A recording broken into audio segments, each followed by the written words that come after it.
সকলকে স্বাগতম জনাইছোঁ এপ্ৰ'চ এডুকেশ্যন চেনেললৈ। আজি আমি পঢ়িব গৈ আছোঁ এৰিথমেটিক প্ৰগ্ৰেশ্যন অৰ্থাৎ সমান্তৰ প্ৰগতি, আৰু ইয়াক শ্বৰ্টকৈ আমি কি বুলি ক'ব পাৰোঁ, AP। এতিয়া আমি এই লেচনটো আৰম্ভ কৰাৰ আগতে প্ৰথমতে শিকিব লাগিব AP। AP আচলতে কাক কয় তাক আমি উদাহৰণ দুটামানৰ সহায়ত বুজিম। এতিয়া প্ৰথমতে মই এতিয়া কিছুমান নাম্বাৰ লিখি থোৱা আছে। এই নাম্বাৰখিনি কি কি আছে? প্ৰথম 3 আছে, 3 পিছত কি আছে 6, 6ৰ পিছত 9, 9ৰ পিছত 12। এই সিৰিজটোত ভালকৈ এটা লক্ষ্য কৰিলে আমি দেখিম প্ৰত্যেকৰে মাজত এতিয়া 3 আৰু 6 তাৰ মাজৰ ডিফাৰেন্সটো কিমান আছে? 3 আছে। তেনেদৰে এই দুটাৰ মাজৰ ডিফাৰেন্সটো কি আছে? 3 আছে। এই দুটাৰ মাজৰ ডিফাৰেন্সটো কি আছে? 3। তেনেকৈ যদি আমি পিছৰ কেইটাতো যাওঁ গোটেইকেইটাতে কিমান পাম? 3কে পাম। তেনেদৰে এই দুটাৰ মাজৰ ডিফাৰেন্সটো চোৱা কিমানকৈ আছে? এইখিনি চবতে ডিফাৰেন্সটো 4কে আছেনে? এইটো সিৰিজত গোটেইখিনি ডিফাৰেন্স কিমান আছে? 4। 7ৰ পৰা 3 বিয়োগ কৰিলে কিমান পাম? 4 পাম। 3ৰ পৰা -1 যদি মাইনাছ কৰোঁ কিমান পাম? 4 পাম। 4 পাম। অৰ্থাৎ তেনেদৰে ইয়াত চোৱা 3ৰ পৰা এইটো 1ত কিমান আহিছে? এইটোত বাঢ়ি গৈছে, এইটোত বাঢ়ি গৈছে, এইটোত কি হৈছে? কমি গৈছে। লাগিলে বাঢ়িয়ে যাওক বা কমিয়ে যাওক, তাৰ মাজৰ যদি গেপটো ইকুৱেল থাকে, তাৰ মাজৰ গেপটো কি থাকিব লাগিব? ইকুৱেল। তাৰ মাজৰ গেপটো যদি ইকুৱেল থাকে তেতিয়া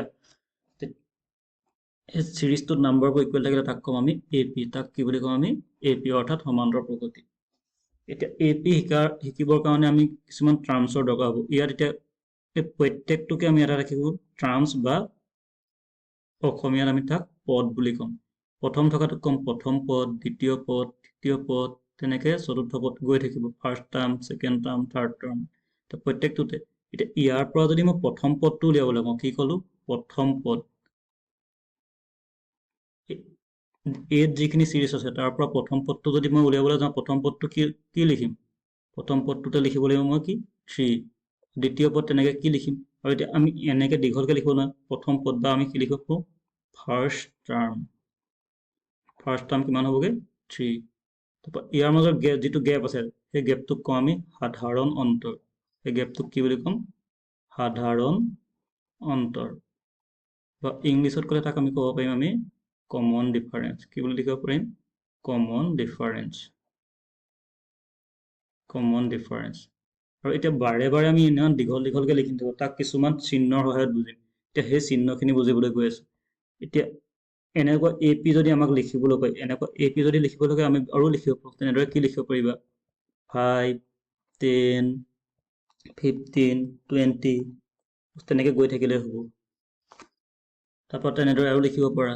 কিন্তু যদি কয় এইটো সমান্তৰ প্ৰগতিত আছে নাই, 2 লিখিলা, 4 লিখিলা, 8 লিখিলা, 16 লিখিলা, তেনেকৈ যদি গৈ আছে, সমান্তৰ প্ৰগতিত যদি আছে নাই সোধে, তেতিয়া আমি কি চাব লাগিব? এই চিৰিজটোত কি লিখিছিলোঁ মই? 2, 4, 8, 16। এইটো সমান্তৰ প্ৰগতিত আছে নে? আমি কেনেদৰে গম পাম? ইহঁতৰ মাজৰ যিটো ডিফাৰেঞ্চ বা গেপ এইটো ইকুৱেলি আছে নে নাই, সমানকৈ আছে নে নাই চাব লাগিব। আৰু এইটো সমানকৈ নাই, গতিকে এইটো কি হ'ব? সমান্তৰ প্ৰগতিত নাই। সৰু সৰু কুৱেশ্যন কৰিম, কিন্তু তাৰ আগত আমি প্ৰথম পদ মানে কোনটো প্ৰথম পদ বুলি ক'ম, তাক শ্বৰ্টকৈ কেনেদৰে লিখিব পাৰিম সেইখিনি বুজি লওঁ। তাৰ কাৰণে মই তোমাৰ গোটেইখিনি নোট ডাউন কৰা আছে। এতিয়া প্ৰথম পদ মানে মই কি লিখি দিলোঁ? প্ৰথম পদ মানে তোমাৰ লিখি দিলোঁ মই ইয়াত কি লিখি দিলোঁ? A মানে আছে প্ৰথম পদ বা ফাৰ্ষ্ট টাৰ্ম। এতিয়া মই ইয়াত AP এটা লিখি দিছোঁ 2, 4, 6, 8, 10 তেনেদৰে গৈ আছে। এই APটোৰ পৰা যদি মই A বাচিবলৈ যাওঁ, A কোনটো হ'ব? A মানে হৈছে প্ৰথম পদ। অৰ্থাৎ এই জেগাত আমি লিখিব লাগিব 2। এতিয়া আমাৰ এটা প্ৰশ্ন আহিব পাৰে যে অকল প্ৰথম পদহে থাকে নেকি? বাকী দ্বিতীয় তৃতীয় পদবোৰ নিলিখিম নেকি? সেইবিলাকো লিখিব পাৰিম। সেইবিলাকো কি লিখিম? প্ৰথম পদটোত A লিখিলোঁ, দ্বিতীয় পদটোত কি লিখি দিম? Aটো লিখি দিম। Aটো কিমান হৈ যাব? 4। তেনেদৰে এতিয়া এই 10টো যদি লিখিব লাগে, 10টো কিমান নম্বৰ টাৰ্ম হ'বগৈ? এইটো কোনটো টাৰ্ম হ'বগৈ? এইটো যেনেকৈ ছেকেণ্ড টাৰ্ম অৰ্থাৎ দ্বিতীয় পদ হৈ গ'ল। এতিয়া এইটো 10টো কিমান নম্বৰ টাৰ্ম হ'বগৈ? এইফালে এইটো হিচাপ কৰি দিয়াটো কেই নম্বৰত আছেগৈ? 5 নম্বৰত আছেগৈ। অৰ্থাৎ A5। A5টো কিমান লিখিব লাগিব আমি? A5 10। তেনেকৈ আমি টাৰ্মবোৰক কিহেৰে লিখিম? টাৰ্মবোৰক লিখিম Aৰে। কিন্তু তাৰ সমান্তৰ প্ৰগতিত আমাৰ ইম্পৰ্টেণ্ট ৰোল প্লে কৰিব A। সমান্তৰ প্ৰগতিত কি কৰিম? এটা A আৰু আনটো হৈ যাব D। Dটো এতিয়ালৈকে আমি শিকা নাই, Dটো শিকিমগৈ। D মানে কি লিখা আছে? D মানে আছে common difference. D common difference. এই Dটো উলিয়াম কেনেকৈ? Dটো উলিয়াবলৈ তুমি A2 মাইনাছ A1 কৰিলেও ওলাব, বা ইহঁত দুটাৰ মাজৰ গেপটো চাব পাৰা। যেতিয়া বাঢ়ি যাব সেই Dটো ওলাব পজিটিভত, অৰ্থাৎ প্লাছত আৰু যেতিয়া এইটো চিৰিজটো ক্ৰমান্বয়ে কমি যাব, এইটো যদি উল্টা ফালৰ পৰা আমি চাওঁ, এইফালৰ পৰা কমি আহিছে, তেতিয়া সেইটো যদি আমি প্ৰথম পৰা লিখিলো হয় 10 8 6 4 2, তেতিয়াতো কি হয় ডিক্ৰিজ হৈ আহিছে, তেতিয়া আমি সেইটো লিখিব লাগিব মাইনাছত। আৰু নেক্সট আমি শিকিব গৈ আছো এন। ডি কেনেকৈ উলিয়াম, এ কেনেকৈ উলিয়াম, এইখিনি শিকিম। এ উলিয়াবলৈ শিকিলোৱে, ডি উলিয়াবলৈ শিকিলো। এতিয়া ডি বোলে এ2 মাইনাছ এ1 কৰিলেহে হ'ব নি?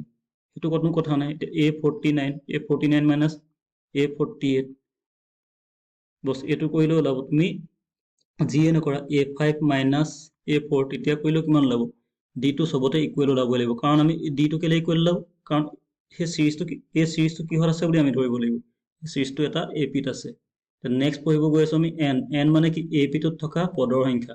এতিয়া কিছু এপিটো আমাৰ একাডেমিক গৈ আছে, কিন্তু এপিটো যদি আমি এইকেইটা যদি সীমাবদ্ধ কৰি দিওঁ 2 4 6 8 10, তেতিয়া এপিটোত পদৰ সংখ্যা কেইটা আছিলে? 5টা আছিলে। আৰু সেইটো কিহেৰে বুজাব? এন। তেনেকে এনে কি বুজাইছে? সাধাৰণ পদ বা কোনটো পদ বা শেষৰ পদ, একেবাৰে এইটো এতিয়া আমি কম কেইটা 5টা পদ আছে কাৰণে হিচাপ কৰিলো। যদি 83 পদ থাকে, যদি 50 পদ থাকে, তেতিয়াতো আমি হিচাপ কৰিব নোৱাৰিম। তেতিয়াহ'লে সেইটো ক্ষেত্ৰত আমি এ এনৰ ফৰ্মুলা আছে, ফৰ্মুলা বহাম। ইয়াক কি ক'ব পাৰিম? N number of term of N A P, বা কোনটো পদ সাধাৰণ পদ বা এটা পদ হয় নে নহয়, তেনেকে কুৱেশ্যনত থাকিলেও আমি লিখিম। আৰু তাক শেষৰ পদ বুলিও কয়, আৰু শেষৰ পদক এল বুলিও লিখা আছে। আৰু এইখিনি PDF টো মই প্ৰভাইড কৰি দিম, তাত ধুনীয়াকৈ লিখা থাকিব, তোমালোকে নোট ডাউন কৰি ল'বা। নেক্সট আমি শিকিব লাগিব যোগফল কেনেকৈ উলিয়াওঁ, SN কেনেকৈ উলিয়াওঁ। তো এ এনৰ ফৰ্মুলা লিখি দিছোঁ। এ এনৰ ফৰ্মুলা কি আছে? A + n - 1 d। যেতিয়া আমি অংক কৰিমগৈ তেতিয়া এইখিনি দৰকাৰ হ'ব। এই গোটেইখিনি তোমালোকে নোট ডাউন কৰি ল'বা। আৰু এটা বস্তু ইয়াৰ ইম্পৰ্টেণ্ট বস্তু আছে ইয়াত, এন। এন মানে কি? কেইটা পদৰ সংখ্যা আছে। এতিয়া পদৰ সংখ্যাটো কোনো খোৱা বস্তু বা বেলেগ বস্তু নহয় যে আমি ভগাই ল'ব পাৰিম। এতিয়া কি এই পদৰ সংখ্যাটো সদায় কি থাকিব লাগিব? হয় গোটা নাম্বাৰত থাকিব লাগিব, আৰু কিহত থাকিব লাগিব? পজিটিভ। নিগেটিভতটো কেতিয়াও নাযায়, যেনেকৈ জিঅ'মেট্ৰি ভেলুখিনি নাযায়। এনৰ মানটো কি লিখি দিছোঁ মই? কেতিয়াও ভগ্নাংশ বা বিয়োগ। এতিয়া আমি কৰিবলৈ গৈ আছোঁ সমান্তৰ প্ৰগতিৰ প্ৰথম কুৱেশ্যনটো। প্ৰথম কুৱেশ্যনটো কৈছে কি? Which term of the AP 3 8 13 18 is 78? অৰ্থাৎ ক'লে কি আছামিজ টাৰ্মটো যদি পঢ়োঁ 3 8 13 18 AP-টোৰ কোনটো পদ 78? এতিয়া এই সমান্তৰ প্ৰগতিটোত আমি চাব লাগিব ইয়াত কি কি দিয়া আছে। প্ৰথম আমি সেইখিনি পুট কৰিম। কি কি দিয়া আছে ইয়াত? আমাক দিয়া আছে, কি দিয়া আছে? এই 3টো কোন কি হ'ব? সমান্তৰ প্ৰগতিটো অলপ আগত মই কৈছিলোঁ কি 3টো হয় সদায় প্ৰথম পদ, এই দ্বিতীয় পদ, to first term, second term, third term, তেনেকৈ গৈ থাকিব। আৰু এতিয়া হুইচ টাৰ্ম বা কোনটো পদ, সেইটো হ'বগৈ AN। এতিয়া মই লিখি গৈছোঁ, চাই যোৱা। এতিয়া কৈছোঁ কি এই জেগাত কিমান পুট কৰিব লাগিব আমি? এ হৈ যাব 3। তাৰপৰা ডি কেনেকৈ পুট কৰিম? ডি কেনেকৈ উলিয়াম? ডি এই গেপটো চাই পিনি যদি লিখি দিয়া, গেপটো চাই লিখিলেও হ'ব, বা মাইনাছ কৰি লিখিব পাৰা। এতিয়া গেপটো চাই গ'লে কিমান 5কে বাঢ়ি গৈছিলে, আৰু যদি বাঢ়ি যায় পজিটিভত লিখিব গৈছিলোঁ, আৰু যদি কমি যায় নিগেটিভত লিখিব গৈছোঁ। এতিয়া ডিৰ ভেলুটো কিমান হ'ব? ডিৰ ভেলু 8 - 3, বা 13 - 8 কৰিলেও হ'ব, 18 - 13 কৰিলেও হ'ব। এতিয়া ডিৰ ভেলু কিমান পাই যাম আমি? 5। এ পাই গ'লোঁ, ডি পাই গ'লোঁ। এবাৰ নেক্সট উলিয়াবগৈ লাগিব কি আমাৰ? এ পাই গ'লা, ডি পাই গ'লা। এই বাকীখিনি এতিয়া আমাৰ দৰকাৰ নাই। আমি কৈছোঁ কি কোনটো পদ 78? কোনটো পদ মানে অলপ আগত লিখিছিলোঁ। কোনটো পদ মানে কি আছিলে? কোনটো পদ মানে মই কি কৈছিলোঁ? AN। ANৰ জেগাত ভেলু পুট কৰি দিয়া। AN মানে কিমান আছিলে? 78। বা হুইচ টাৰ্ম? ANৰ ইকুৱেলটো কিমান লিখি দিলোঁ? 78। ANৰ ফৰ্মুলা আছিলে, ANৰ ফৰ্মুলা কি লিখোঁ হ'লে? A + n - 1 d। ANৰ ফৰ্মুলা কি লিখিছিলোঁ আমি? A + n - 1 d। এইটো ফৰ্মুলা পুট কৰি দিলে আমাৰ ওলাই যাব। এতিয়া ANৰ তলত ANৰ ভেলু পুট কৰি দিয়া। AN কাৰ ইকুৱেল আছিলে? A + n - 1 d, আৰু ইকুৱেল কিমান আছে? 78। এতিয়া ইয়াৰ ভেলু জানা, ভেলু পুট কৰি দিয়া। আৰু মই এডাল আঁচ টানি থৈ আহিছোঁ, কাৰণ এইখিনি আমি ছল্ভ কৰিব লাগিব। এফালে কিমান আছে? এই জেগাত কিমান আছিলে? 3 পুট কৰি দিয়া। n - 1, এনৰ ভেলু নাজানো, ৰাখি থোৱা। ডিৰ ভেলু জানো, ডিটো n - 1ৰ লগত ইনটু হৈ আছে, ইনটুকে ৰাখা। 5, আৰু যদি ইনটু বুলি বুজিবলৈ দিগদাৰ হয় ব্ৰেকেট দি থৈ আহিবা, কাৰণ আমি জানো ব্ৰেকেট মানে সদায় কি বুজায়? পূৰণ চিন বা মাল্টিপ্লাই হৈ থকা বুজায়। আৰু এইফালে আছেগৈ 78। বাকীখিনি মই ছল্ভ এইফালে কৰিছোঁ, চাই যোৱা। এতিয়া এইফালে কি কৰিব লাগিব? আমি ফাইন কৰিব গৈ আছোঁ কাক? এনক ফাইন কৰিব গৈছোঁ। যাক নাজানো তাকে ফাইন কৰিব যাম। এতিয়া এন লগা পাৰ্টটো ৰাখি থৈ দিম। এন লগা পাৰ্টটো ৰাখি থৈ দিলে থাকি যাব এইফালে n - 1, তাৰ লগত 5 ইনটু হৈছিলে, 5 থাকি গ'ল।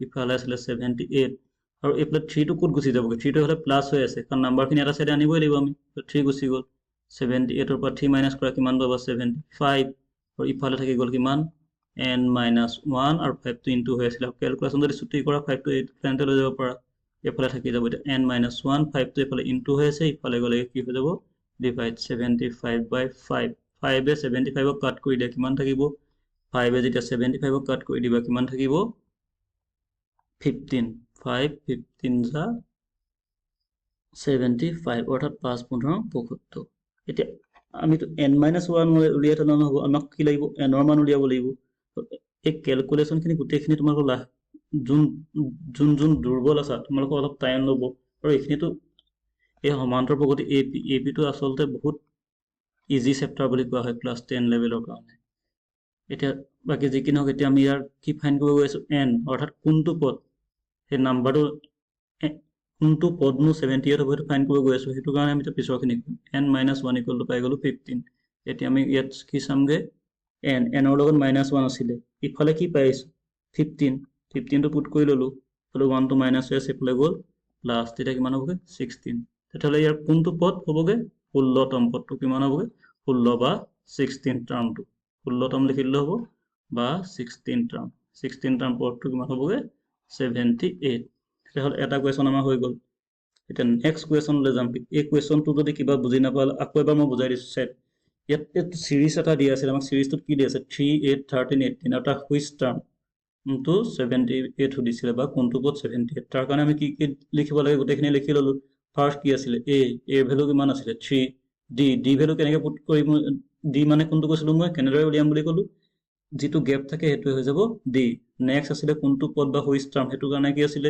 এ এন ইকুৱেল 78 এ এনৰ ফৰ্মুলা পুট কৰি দিলোঁ আমি a plus n minus 1 d equal to 78 এতিয়া ভেলু পুট কৰি যাম কেলকুলেশ্যন কৰিম এতিয়া ভেলু পুট কৰি যাওঁতে তোমালোকৰ খেলি মেলি হ'ব পাৰে 3টো ইয়াত কেলে ক'ৰ পৰা পালোঁ 3টো কাৰণ এ কাৰ ইকুৱেল লিখি আহিছোঁ 3 নেক্সট পালোঁ আমি n minus 1 ইয়াত কি আছিলে 5 আছিলে 5টো কাৰ জেগাত ডিৰ ভেলু আছিলে এ তাৰপৰা এইফালে 78 আৰু নজনা পাৰ্টটো ৰাখি থৈ দিলোঁ নজনা পাৰ্টটো কি আছিল n minus 1 into 5 5টো ইফালেতো মাইনাছ কৰি দিলোঁ 75 পালোঁ আৰু 5টো এইফালে ইনটু হৈ আছে ইফালে গ'লোঁ ডিভাইড হৈ গ'ল 5 এ 75ক ডিভাইড কৰি দিলোঁ লাষ্টত কিমান পাইছিলোঁ 15 আৰু n লাগে কাৰণ nক এইফালে ৰাখি থৈ দিলোঁ 1টো ক'ত যাবগৈ এইটো -1 আছে ইফালে গ'লে +1 অৰ্থাৎ এতিয়া আমি এনচাৰ পাই গ'লোঁ কি 16তম পদটোৱে হৈ যাব 78 আৰু এইবিলাক আচলতে MCQ কুৱেশ্যন ইমান দীঘলকৈ এক্সপ্লেইন কৰি কৰাৰ কোনো প্ৰয়োজন নাই শ্বৰ্টকৈ কৰিব পাৰোঁ কিন্তু যিহেতু এটা মই প্ৰথম বেছিকৰ পৰা পঢ়াইছোঁ মই বেছিকখিনি অলপ নলেজ দি ল'ম ভাবিছোঁ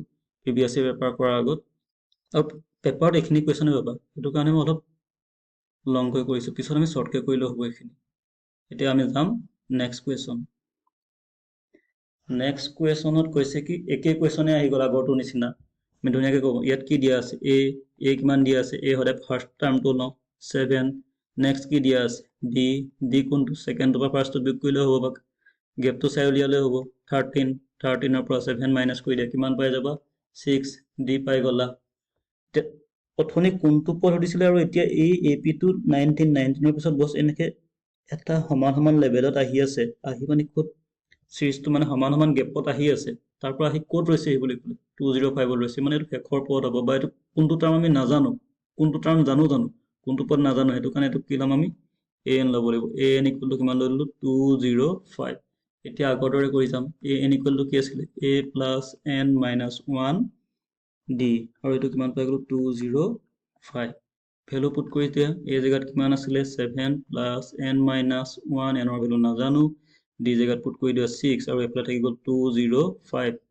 তাৰপৰা নেক্সট কি কৰিম বুলি কৈছিলোঁ এই পাৰ্টখিনি মই এইফালে লিখিছোঁহি তাত তুমি n minus 1 লগা পাৰ্টটো ৰাখি থৈ দিয়া আৰু বাকীখিনি এইফালে লৈ গুচি এইফালে থাকি গ'ল 205 হাতটো ইফালে যোগ হৈ আছিলে এইফালে আনি বিয়োগ কৰি দিয়া এইফালে কিমান থাকিবগৈ 198 কিমান থাকিলেগৈ 198 আৰু এইফালে থাকি গ'ল n minus 1 6টো একেচোতে লৈ যাওঁ একেবাৰে একে কোবতে আমি লৈ গ'লে আমাৰ সুবিধা হ'ব তো কিমান 6টো ইয়াৰ লগত ইনটু হৈ আছে ইফালে গ'লে হৈ যাব ডিভাইড 6এ যদি ইয়াক কাটিব পৰা কাটি দিয়া আৰু এইফালে থাকি গ'ল n minus 1 6এ ইয়াক কাটিব পাৰোঁ নে চোৱা মই 6এ কিমান যাব প্লাছ 6 এগুণ 6 6 3 গুণ কিমান পালা 18 19 চাবলৈ কিমান লাগে 1 লাগে ইয়াক কাটি দিয়া তাৰ আগত 1 আছিলে 18 6 3 গুণ 18 অৰ্থাৎ 33 এনৰ ভ্যালু কিমান পাই গলো আমি 34 আৰু n টো কি আছিলে হুইচ টাৰ্ম আছিলে বা এটো এতিয়া কি কোনটো হুইচ টাৰ্মে হ'ব কোনটো জানো কোনটো পদ নাজানো হেতু কাৰণে আমি এতিয়া টু ইয়াত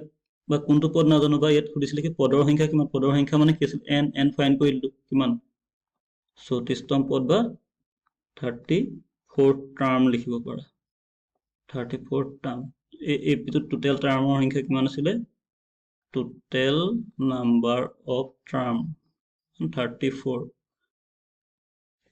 দুটা কুৱেশ্যন হৈ গ'ল এবাৰ যাম আমি নেক্সট কুৱেশ্যন